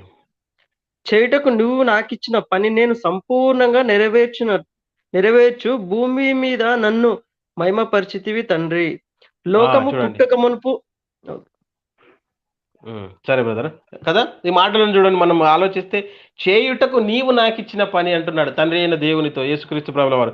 చేయుటకు నీవు నాకిచ్చిన పని నేను సంపూర్ణముగా నెరవేర్చి భూమి మీద నిన్ను మహిమపరిచితిని. చూడండి, చేయుటకు నాకు ఎన్ని పనులైతే ఇచ్చావు, చేయుటకు నీవు నాకిచ్చిన పని నేను సంపూర్ణముగా భూమి మీద నిన్ను నెరవేర్చి భూమి మీద నిన్ను మహిమపరచితిని. తండ్రి, లోకము పుట్టక మునుపు నీ యొద్ద నాకు ఏ మహిమ ఉండెనో ఆ మహిమతో నన్ను ఇప్పుడు నీ యొద్ద మహిమపరచుము అంటాడు. చూడండి, అంటే లోకంలోనికి యేసుక్రీస్తు ప్రభుల వారు ఎందుకు వచ్చారు అంటే, ఇదిగో తండ్రి కొన్ని పనులను ఇచ్చాడు కాబట్టి ఆ పనులన్నీ చేయటానికే వచ్చాడు. ఆ పనులన్నీ అయిపోయిన తర్వాత అంటున్నటువంటి మాట, ఇదిగో చేయుటకు నీవు నాకు ఏవేవైతే పనులు ఇచ్చావో తండ్రి, నీ చిత్తాన్ని ఏ చిత్తం వల్ల నన్ను భూమి మీదకి పంపించావో ఆ చిత్తాన్ని అంతటిని కూడా నెరవేర్చాను, దాన్ని అంతటి కూడా నేను చేశాను, దాని అంతటిని కూడా నేను చేశాను. కాబట్టి ఇదిగో నీ యొద్ద ఉన్నప్పుడు నాకు ఎలాంటి మహిమ ఉండేనో ఇదిగో మళ్ళీ అలాంటి మహిమనే నాకు ఇవ్వు అన్న సందర్భం మనకు కనబడుతుంది కదా. ఒక్క మాటలో దేవుడు ఇచ్చినటువంటి పనిని నెరవేర్చడానికి చేయడానికి భూమి మీదకి వచ్చినట్టుగా మనకు కనబడుతుంది. అలాగే యోహాను సువార్త 6వ అధ్యాయం 38వ వచనంలో చూద్దాం బ్రదర్. యోహాను సువార్త 6వ అధ్యాయం 38వ కూడా ఒక మాట ఉంది, నా ఇష్టము నెరవేర్చుకొనుటకు నేను రాలేదు, నా ఇష్టము నెరవేర్చుకొనుటకు నేను రాలేదు, నన్ను పంపిన వాని చిత్తము నెరవేర్చుటకే, నన్ను పంపిన వాని చిత్తము నెరవేర్చుటకే పరలోకము నుండి దిగి వచ్చి తిని. చూడండి, ఒక్క మాటలో క్రీస్తు రాక పరమార్థం ఏంటి, క్రీస్తు జన్మ ఎందుకు జరిగింది భూమి మీద అని అంటే ఇదిగో ఈ ఒక్క మాట చాలు. ఏమని? తండ్రి చిత్తాన్ని నెరవేర్చటానికే, తండ్రి చిత్తాన్ని నెరవేర్చడానికి. అది ఏదైనా కానివ్వండి, ఇదిగో పాపంలో ఉన్న వారికి బ్రతికించడమా, అది తండ్రి చిత్తమే. స్వార్థ ప్రకటించడమా, అది తండ్రి చిత్తమే. ఇదిగో ఉపమానాలను లేఖనాలను పరిశీలించటమా, అది తండ్రి చిత్తమే. అంటాడు కదా ఒక సందర్భంలో, లోకము పుట్టినది మొదలుకొని మరుగు చేయబడినటువంటి సంగతులను మీకు బోధించడానికి వచ్చాను అని అంటాడు. లోకము పుట్టినది మొదలుకొని మరుగైన సంగతులు, ఇది దేవుని చిత్తమేనా అంటే ఇది దేవుని చిత్తమే అని మనం చెప్పుకోవచ్చు ప్రియులరా. అలాగేమంటాడు, నా గొర్రెల నిమిత్తం నేను ప్రాణం పెట్టవచ్చింది అని అంటాడు. మరి అది దేవుని చిత్తమేనా అంటే అది దేవుని చిత్తమే. క్రీస్తు తన జీవితంలో భూమి మీద ఏమేమి జరిగించాడో అవన్నీ కూడా తండ్రి చిత్తమే. అందుకే అంటున్నాను ఒకే మాటలో, క్రీస్తు రాక పరమార్థం ఎందుకు జరిగింది, క్రీస్తు జన్మ ఎందుకు జరిగిందంటే తండ్రి చిత్తాన్ని నెరవేర్చడానికి, తండ్రి చిత్తాన్ని నెరవేర్చడానికి. కాబట్టి అందుకేనండి, ఇదిగో మన రాక ఎందుకు జరిగింది, మన జన్మ ఎందుకు జరిగింది అని అంటే మనము కూడానండి తండ్రి చిత్తాన్ని నెరవేర్చడానికే భూమి మీదకి వచ్చాం. తండ్రి తన చిత్తాన్ని మన ద్వారా నెరవేర్చుకోవడానికి ఎదుగు భూమి మీదకి మనల్ని పంపించాడు అన్న సంగతిని మనం ఎప్పుడు కూడా మర్చిపోవద్దు. ఇంతకుముందు ఎఫెసీ పత్రికలో చదువుకున్నాం కదా మనం, తన ఎదుట నీతిమంతులుగాను పరిశుద్ధులుగా ఉండుటకు జగత్తు పునాది వేయబడక ముందే మనల్ని ఏర్పరచుకున్నాడంట. అలా నీతిమంతులుగా, అలా యథార్థవంతులుగా మనం ఉండి తన చిత్తాన్ని నెరవేర్చే వారిగా మనం ఉండాలి. అయితే ఈ సందర్భంలో మరొక 2 మాటలు గుర్తు చేస్తాను బ్రదర్. ఎందుకంటే ఎలాగో సువార్త పని నిమిత్తం వచ్చాడని మనం చూసుకున్నాము కాబట్టి దానికి సంబంధించినటువంటి మాటలు మనం చూస్తే మార్క్స్ వార్త 16వ అధ్యాయంలో మనకు కనబడుతుంది చూడండి. మార్క్స్ వార్త 16వ అధ్యాయం 15వ వచనం. ఇది సుపరిచితమైనటువంటి మాట, క్రైస్తవులకు అందరికీ తెలిసినటువంటి ఈ మాట కదా. మార్క్స్ వార్త 16వ అధ్యాయం 15వ వచనం. మరియు మీరు సర్వలోకమునకు వెళ్ళి సర్వ సృష్టికి సువార్తను ప్రకటించుడి అని అంటున్నాడు చూడండి. మరియు మీరు సర్వలోకమునకు వెళ్ళి సర్వ సృష్టికి సువార్తను ప్రకటించండి. ఎవరితో చెబుతున్నాడు ఈ మాట? శిష్యులతో చెబుతున్నాడు.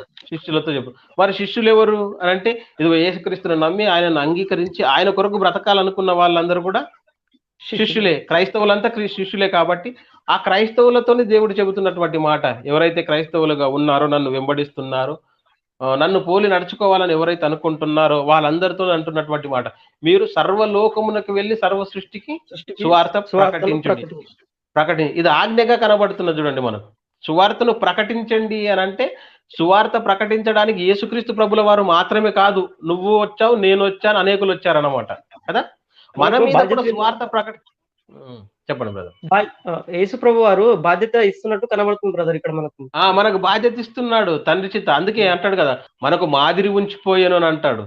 మనకు మాదిరి చూపించడానికి కూడా వచ్చాడు కాబట్టి ఆయన చెబుతున్నటువంటి మాట, మీరు సర్వలోకమునకు వెళ్ళి సర్వ సృష్టికి సువార్త ప్రకటించాలి అని అంటే క్రీస్తు మాత్రమే కాదు ఈ లోకానికి సువార్త ప్రకటించడానికి వచ్చింది. ఇదిగో నువ్వు ప్రకటించాలి, నేను ప్రకటించాలి, క్రీస్తును నమ్మినటువంటి అనేకులు సువార్తను ప్రకటించాలి. అందుకే పౌలు గారు అంటారు, 1 కొరింథీ పత్రిక 9వ అధ్యాయం 16వ వచనంలో అంటారు చూడండి. 1 కొరింథీ పత్రిక 9వ అధ్యాయం 16వ వచనం.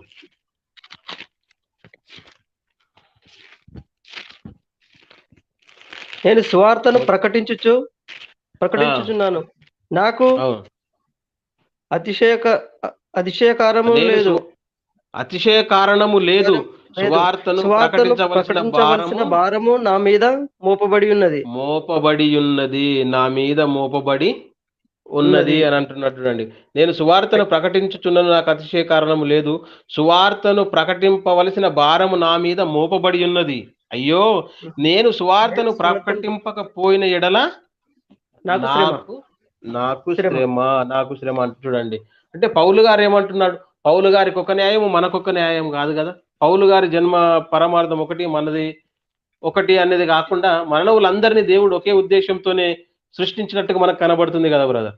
అందుకే పౌలు గారికి మాత్రమేనా సువార్త ప్రకటించే భారం ఉన్నది, మోపబడి ఉన్నది అని అంటే కాదు. మనందరికి కూడా సువార్త ప్రకటించవలసినటువంటి భారము మన మీద ఉన్నదని ఈ యొక్క సందర్భంలో మనం గ్రహించాలి. కాబట్టి యేసుక్రీస్తు ప్రభుల వారి రాక సువార్త కోసం జరిగింది, అది ఆయనకే సంబంధించింది, మనకు కాదు అన్నటువంటి ఆలోచనల్లో, ధోరణుల్లో మనం ఉండకుండా మన మీద కూడా సువార్త ప్రకటించవలసినటువంటి భారము ఉన్నదని, మనం కూడా సర్వలోకానికి సువార్తను ప్రకటించాలని దేవుడు మనకు కూడా చెప్పినట్టుగా ఈ యొక్క సమయంలో మనం అందరం కూడా గ్రహించాలి.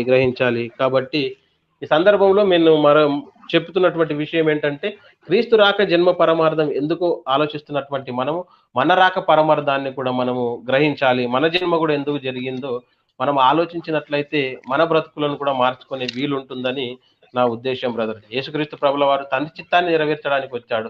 అలాగే మనం కూడా తన చిత్తాన్ని నెరవేర్చడానికి ఈ భూమి మీదకి మనల్ని దేవుడు పంపించినట్టుగా మనమందరం కూడా అర్థం చేసుకున్నట్లయితే క్రీస్తు జన్మ పరమార్థం మనకు అర్థమవుతుంది. మన జన్మ పరమార్థం కూడా మనకు అర్థమవుతుంది. అలాగే ఎఫెసీ పత్రిక 2:10లో కూడా అంటాడు బ్రదర్, మనము వాటి యందు నడుచుకొనవలెనని. వాటి యందు మనం నడుచుకునే వాళ్ళని ముందుగా సిద్ధపరిచినటువంటి సత్క్రియలు చేయడానికి అని అంటాడు. కాబట్టి అలాంటి సత్క్రియలు చేయడానికే దేవుడు మనల్ని ముందుగా ఏర్పరచుకున్నాడు. మనల్ని ఆయనలో కన్నాడు. ఈ భూమి మీదకి పంపించాడు. కాబట్టి మనందరం కూడా క్రీస్తు రాక పరమార్థం ఎందుకు జరిగిందో తెలుసుకుంటున్నటువంటి మనము కూడా క్రీస్తు బ్రతికినట్టుగా, క్రీస్తు ఈ లోకంలో జీవించినట్లుగా జీవించాలని తండ్రి అయినటువంటి దేవుడు కోరుకున్నాడు. కాబట్టి ఇదిగో మనము కూడా పాపులను బ్రతికించే పనులు ఉండాలి.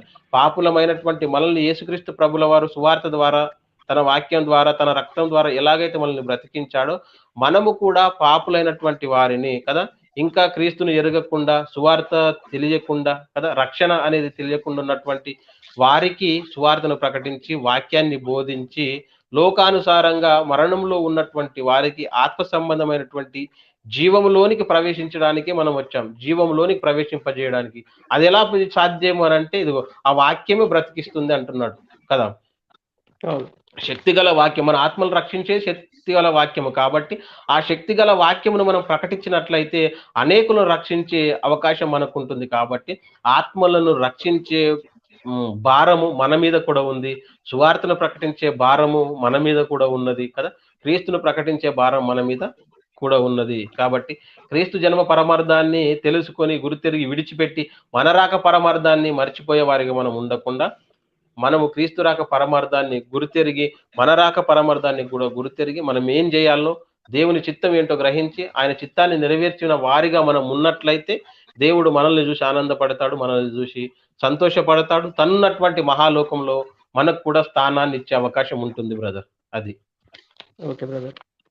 ఇక్కడ మనం చూసుకున్నట్లయితే క్రైస్తవులమైన మనము కూడా క్రైస్తవులను చెప్పుకుంటున్నాం, కానీ క్రైస్తవులకు బాధ్యత ఉంది. అంటే మీరు సర్వలోకం వెళ్ళి సర్వ సృష్టికి సువార్తను ప్రకటించమన్న యేసు ప్రభు వారు బాధ్యతను ఇచ్చిపోతున్నట్టు కనబడుతుంది. పౌలు గారు అంటున్నారు, సువార్తను ప్రకటించకపోగా నాకు శ్రమ అంటున్నాడు. అంటే శ్రమ సువార్త ప్రకటిస్తేనా లేకుండా ప్రకటించకపోగా? అంటే ప్రకటిస్తే శ్రమ వస్తే అది నీకు పరలోకంలో ధనముగా, నువ్వు ఈ భూమి పైన సుఖంగా అనుభవించావు అనుకోండి, అది పాతాళ లోకంలోకి నువ్వు జారిపోయే అవకాశం ఉంటుంది. కనుక సువార్త ప్రకటించకపోగా శ్రమ అంటున్నాడు పౌలు గారు. అంటే ప్రతి ఒక్కరు కూడా సువార్తను ప్రకటించవలసింది. ప్రకటిస్తేనే మనం పరలోకం వెళుతాము. నేను క్రైస్తవుడమని చెప్పుకుంటూ పేరుకు మాత్రమే ఉంటూ నేనేం పాపం చేస్తలేను, నేను క్రైస్తవుడిని అనుకుంటే అన్నిది భ్రమలో ఉన్నట్టు మీరు గుర్తెరగాలి. ఎందుకంటే ప్రతి ఒక్కరు కూడా క్రీస్తు యొక్క ప్రేమను ప్రకటించాలి. అంటే చాలా మంది అనుకుంటున్నారు, క్రీస్తును ప్రకటించవలసిన బాధ్యత మాది కూడానా బ్రదర్ అని చాలా మందికి సందేహం రావచ్చు. అవునండి, క్రీస్తును అంగీకరించిన వారు ఎవరైనా కూడా క్రీస్తు యొక్క ప్రేమను చెప్పలేవారు. 2 మాటలు క్రీస్తు యొక్క త్యాగాన్ని గురించి వివరించలేవాను. ప్రతి ఒక్కరు కూడా క్రైస్తవులైన మనం అందరం కూడా క్రీస్తుని ప్రేమ తెలుసుకున్న తర్వాత నువ్వు ఇతరులకు చెప్పు. ఎందరికో చెప్పాలి, మహాసభలు పెట్టి చెప్పడం కాదు, కానీ 2-3 ఎవరికైనా చెప్పు. నీ తోబుట్టుకులకు, నీ సహోదరులకు ఎవరికైనా చెప్పవచ్చు క్రీస్తు యొక్క ప్రేమను గురించి, క్రీస్తు యొక్క త్యాగాన్ని గురించి. మనము చాలా మంది కూడా క్రీస్తును ఎరిగిన వారముగా ఉంటూ క్రీస్తుని వెంబడించలేకపోతున్నాము. ఎందుకు తెలుసా? క్రీస్తుని సరిగా మనం అర్థం చేసుకోలేకపోవడం వల్ల. క్రీస్తును మనం అర్థం చేసుకుంటే మనం క్రీస్తు యొక్క బాధ్యతలు, క్రీస్తును అప్పగించిన పనులు మనం కూడా నెరవేర్చిన వారం అవుతామో మనం నెరవేరిస్తే.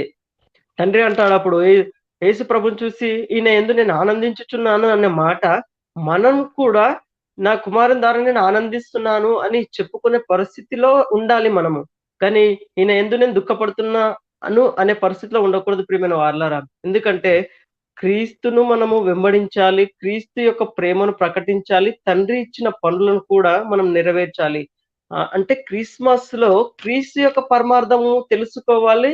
అదే విధంగా క్రీస్తు ఏ పరమార్థం నిమిత్తం భూమిపైకి వచ్చాడో, మన మానవ దేహంతో ఉన్న మనం కూడా అదే పరమార్థంతో ఈ భూమిపైకి వచ్చాము గనక, క్రీస్తు యొక్క పరమార్థం, మన యొక్క పరమార్థం ఒకే విధంగా ఉంది. క్రీస్తును మనల్ని పోలిస్తే ఒకే పనిల నిమిత్తము భూమిపైకి మనం పుట్టుకొచ్చిన వారంగా కనబడుతున్నాము. అదే పనిని మనం గుర్తెరిగి ఈ యొక్క సువార్త పనిలో మనం అందరం సహకారంతో ముందుకు సాగాలని మా ప్రయత్నమే ఈ యొక్క ప్రోగ్రామ్. ప్రతి ఒక్కరికి చిన్న విజ్ఞప్తి చేస్తున్నాను. లైవ్ చూస్తున్న వారందరికి కూడా. చాలా మంది కూడా వాక్యం నేర్చుకుంటూ మాకు ధైర్యం లేదు బ్రదర్, వాక్యం నేర్చుకున్నాం కానీ ఇతరులకు చెప్పలేకపోతున్నాము అంటున్నారు. ఇతరులకు చెప్పలేకపోతున్నాము అంటే నీలో ఉన్న ధైర్యము తెచ్చుకోవాలి. ధైర్యం తెచ్చుకోవాలంటే నీకు ప్రార్థన, బలము, శక్తి కావాలి. ప్రార్థన ద్వారా నువ్వు తండ్రికి అడిగితే ఆ యొక్క శక్తిని నువ్వు పొందుకుంటావు ప్రియమైన వాళ్ళ.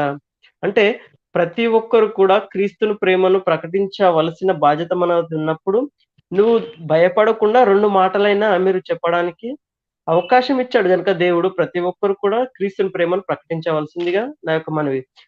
మరి ఒకటేంటంటే మేము ఈ యొక్క కార్యక్రమంని నిర్వహిస్తున్నాం. ప్రతి ఒక్కరు కూడా చూస్తున్నారు. మీలో ఆసక్తి గల వారు ఎవరైనా సరే వాక్యాన్ని పంచుకోవాలనే వారు ఎవరైనా ఉంటే కింద స్క్రోల్‌లో వెళ్తున్న నంబర్‌కి మీరు కాల్ చేసినట్టయితే మిమ్మల్ని కూడా మేము లైవ్ ప్రోగ్రామ్‌కి ఆహ్వానిస్తున్నాం. మీరు కూడా క్రీస్తు యొక్క ప్రేమను ప్రకటించే వారిగా కొనసాగాలని అనుకుంటే మమ్మల్ని సంప్రదించండి. క్రీస్తు యొక్క రాజ్య విస్తారంలో మనం అందరం కలిసి ముందుకు సాగాలని ఈ యొక్క కార్యక్రమాలను తెలియజేసుకుంటున్నాం. చివరిగా చిన్ని ప్రార్థన ద్వారా ముగించుకుందాం. ఏమన్నా చెప్తారా బ్రదర్ ఇంకా? ఏమి లేదు బ్రదర్. మీరు చెప్పారు గదా! అన్ని విషయాలు గూడా. అయితే యేసుక్రీస్తు ప్రభుల వారు ఈ లోకానికి వచ్చినటువంటి కారణాలను, సందర్భాలను మనం గూడా ధ్యానించుకొని ఉన్నాం. ఇక వచ్చినటువంటి ఆయన తిరిగి వెళ్ళిపోయాడు అన్న సంగతిని గూడా మనము వీలైతే ముందు ముందు వారాలలో మనం చర్చించుకుందాం. యేసుక్రీస్తు ప్రభుల వారు లోకానికి వచ్చారు. వచ్చి మరణించి తిరిగి లేచి పరలోకానికి వెళ్ళినటువంటిగా మనకు కనబడతాం. పరలోకానికి ఎందుకు వెళ్ళాడనంటే మన కొరకు స్థలాలను సిద్ధపరచడానికని మనము ఆలోచించుకున్నాం. అలాగే మళ్ళీ తిరిగి రెండవ రాకడలో భూమి మీదకి వస్తాను. అప్పుడు అందరిని కూడా నీతిమంతులను తీసుకొని వెళ్తాను కదా! ఆయనలో లేని వారిని నరకానికి పంపిస్తాను అన్నటువంటి సందర్భాలను కూడా మనకు కనబడుతున్నాయి. ఎవరైతే ఆయన యందు ఉంటారో వారికి పరలోకం అన్న సంగతిని మనం ఆలోచిస్తున్నాం. అలాగే క్రైస్తవ ప్రపంచం కూడా తెలుసు. యేసుక్రీస్తు ప్రభుల వారు వెళ్ళిపోయారు మొదటి రాకడలో వచ్చి, మళ్ళీ రెండవ రాకడలో తిరిగి వస్తాడు అని అనేకులం కూడా విశ్వసిస్తున్నటువంటి ఈ తరుణంలో, ఈ సందర్భంలో ఒక కొత్త బోధ అనేది బయలుదేరింది. ఏంటనంటే యేసుక్రీస్తు ప్రభుల వారు రెండవ రాకడలో వచ్చి వెళ్ళిపోయిన తర్వాత మళ్ళీ మూడవ రాకడ ఒకటి ఉన్నది అనే మాటలు మనకు వినబడుతున్నాయి. కాబట్టి మరి యేసుక్రీస్తు ప్రభుల వారి మూడవ రాకడ నిజమా అన్న టైటిల్‌తో మీరు మరొక కార్యక్రమాన్ని ఏర్పాటు చేస్తున్నారు కాబట్టి అప్పటి వరకు కూడా వింటున్నటువంటి వారు ఆలోచించాలి. యేసుక్రీస్తు మూడవ రాకడ నిజమా? అబద్ధమా? బైబిల్ దానిని సమర్థిస్తుందా? లేదా అన్న విషయాలు వీలైతే ఈ వారం మధ్యలో మీరు నిర్వహించాలని, మనందరము కూడా ఆ విషయమై మాట్లాడాలని నేను కోరుకుంటున్నాను. ఎందుకంటే మంచి అంశం, మంచి టైటిల్, మంచి ఆధారాలతో మీ ముందుకు రాబోతున్నాం. యేసుక్రీస్తు ప్రభుల వారి మూడవ రాకడ నిజమా అనే అంశంతో వస్తున్నాము. కాబట్టి ఆ విషయాన్ని కూడా మీకు వీలైతే మీరందరూ కూడా విని గ్రహించవలసిందిగా కోరుకుంటున్నాను. Okay brother. తప్పకుండా బ్రదర్. ఇలాంటి అంశాలతో మనము ఈ కార్యక్రమం ద్వారా మనం కొనసాగించాలని ప్రతి ఒక్కరు కూడా తెలుసుకోవాల్సిన విషయం ఏంటంటే, మీకేమన్నా సందేహాలు ఉన్నట్టయితే స్క్రోల్‌లో వెళ్తున్న నంబర్‌కి కూడా మమ్మల్ని సంప్రదించవచ్చు. అదే విధంగా మేము ఇంకా కొన్ని ప్రోగ్రామ్స్ కూడా చేయాలనుకుంటున్నాము. అవి ముందు ముందు ప్రకటిస్తాము. ఇప్పుడు బ్రదర్ చెప్పినట్టుగా యేసు ప్రభు వారు మూడో రాకడ ఉందా బైబిల్ ప్రకారంగా అనే అంశాన్ని ఈ వారంలో ఒక డేట్ ఫిక్స్ చేసి లైవ్ టెలికాస్ట్ చేయడానికి మేము సిద్ధపడతాం గనుక ప్రతి ఒక్కరు చూడండి. క్రీస్తు యొక్క పరమార్థం గురించి తెలుసుకున్న మీరందరూ కూడా క్రీస్తు మూడో రాకడలా వస్తాడా అనే అంశం కూడా మీరు తెలుసుకోవాలని మనస్ఫూర్తిగా మిమ్మల్ని కోరుకుంటూ చివరిగా ప్రకాష్ బ్రదర్ గారు ప్రారంభం ద్వారా ఈ కార్యక్రమం ముగిస్తారు. ప్రార్థన. క్రీస్తునందు మమ్మల్ని అతి మిక్కిలిగా ప్రేమించిన మా ప్రియ పరలోకపు కన్న తండ్రి, వందనాలైనా గడిచిన కాలం అంతా కూడా మమ్మల్ని కాపాడినందుకై మీకు వందనములు చెల్లిస్తున్నాం. తండ్రి, ఇదిగో నాయన ఇప్పటి వరకు ఈ యొక్క కార్యక్రమంలో తండ్రి మాతో ఉండి తండ్రి మాకు సహాయాన్ని అందించినందుకై మీకు వందనములు చెల్లిస్తున్నాం. తండ్రి, ఇదిగో నాయన మీ యొక్క కుమారుని జన్మ భూమి మీద ఎందుకు జరిగింది అన్నటువంటి విషయాలను మేము కొన్నింటిని ధ్యానించుకొని ఉన్నాము తండ్రి. ఇదిగో నాయన ఈ కొన్నింటిని ధ్యానించుకున్నటువంటి మేము తండ్రి, విని విడిచిపెట్టి తండ్రి ఇదిగో మమ్మల్ని మేము మోసం చేసుకునే వారిగా కాకుండా తండ్రి, విన్నటువంటి, చదివినటువంటి మాటల ప్రకారంగా మా జీవితాలను మేము మలుచుకొనుటకు సహాయం చేయండి తండ్రి. మీ కుమారుని రాక పరమార్థం ఎందుకు జరిగిందో ఆలోచించాము తండ్రి. ఇదిగో నాయన పాపుల కొరకు ప్రాణం పెట్టడానికి వచ్చాడు అని చదువుకున్నాము తండ్రి. అలాగే తండ్రి ఇదిగో రాజ్య సువార్తను ప్రకటించడానికి వచ్చాడు అని చదువుకున్నాము తండ్రి. అలాగే తండ్రి ఇదిగో ఈ యొక్క భూమి మీద మీ చిత్తాన్ని నెరవేర్చడానికి వచ్చాడు అన్న సంగతులను మేమందరం కూడా ధ్యానించుకొని ఉన్నాం. తండ్రి ఇదిగో నాయన మీ కుమారుని రాక పరమార్థాన్ని గురితెరిగినటువంటి మేము తండ్రి, మా రాక పరమార్థాన్ని మర్చిపోకుండా తండ్రి, ఇదిగో మేము కూడా పాపులైనటువంటి మా సహోదరుల నిమిత్తము తండ్రి ఇదిగో ప్రాణం పెట్ట బద్దులమై ఉన్నామని మీరు చెప్పి ఉన్నటువంటి మాట ప్రకారంగా తండ్రి, మేము కూడా సహోదరుల నిమిత్తం ప్రాణం పెట్టడానికి ఈ భూమి మీదకి వచ్చామని తండ్రి.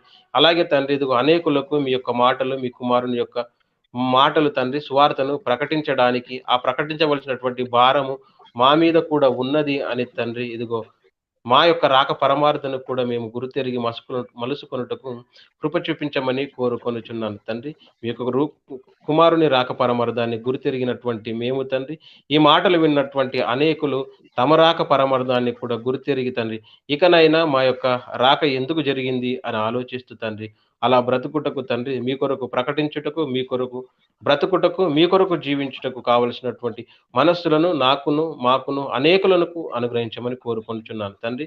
ఇంతటి కార్యక్రమాన్ని ఏర్పాటు చేసినటువంటి మా యొక్క సహోదరుడు తండ్రి మోజెస్ గారిని బట్టి జ్ఞాపకం చేసుకోండి. మంచి జ్ఞానాన్ని ఇవ్వండి, మంచి తలంపులను ఇవ్వండి తండ్రి. ఇదిగో నాయన ఆర్థికంగా మీ చిత్తమైతే సహాయాన్ని అనుగ్రహించండి తండ్రి. ఇలాంటి కార్యక్రమాలు అనేకంగా జరిగిస్తూ తండ్రి, కొన్ని మాటలలో అయిన తండ్రి ఇదిగో మీ యొక్క పిల్లలకు సమాజంలోనికి మీ యొక్క సత్యాన్ని తండ్రి మేము వెదజల్లుటకు మీ చిత్తమైతే మాకు మీ కుమారుడికి అన్నింటినీ అనుగ్రహించమని కోరుకుంటూ, మీ చిత్తమైతే మీకు అనుకూలమైతే తండ్రి, మరో తరుణం ఇలా మేమందరం కూడా చేరి మిమ్మల్ని తండ్రి అని పిలిచే భాగ్యమును మా అందరికీ ప్రసాదించమని వేడుకుంటూ, క్రీస్తు నామమును బట్టి ప్రార్థన సమర్పిస్తున్నాను తండ్రి. ఆమెన్. ఆమెన్. వందనాలు బ్రదర్. ఓకే బ్రదర్, వందనాలు.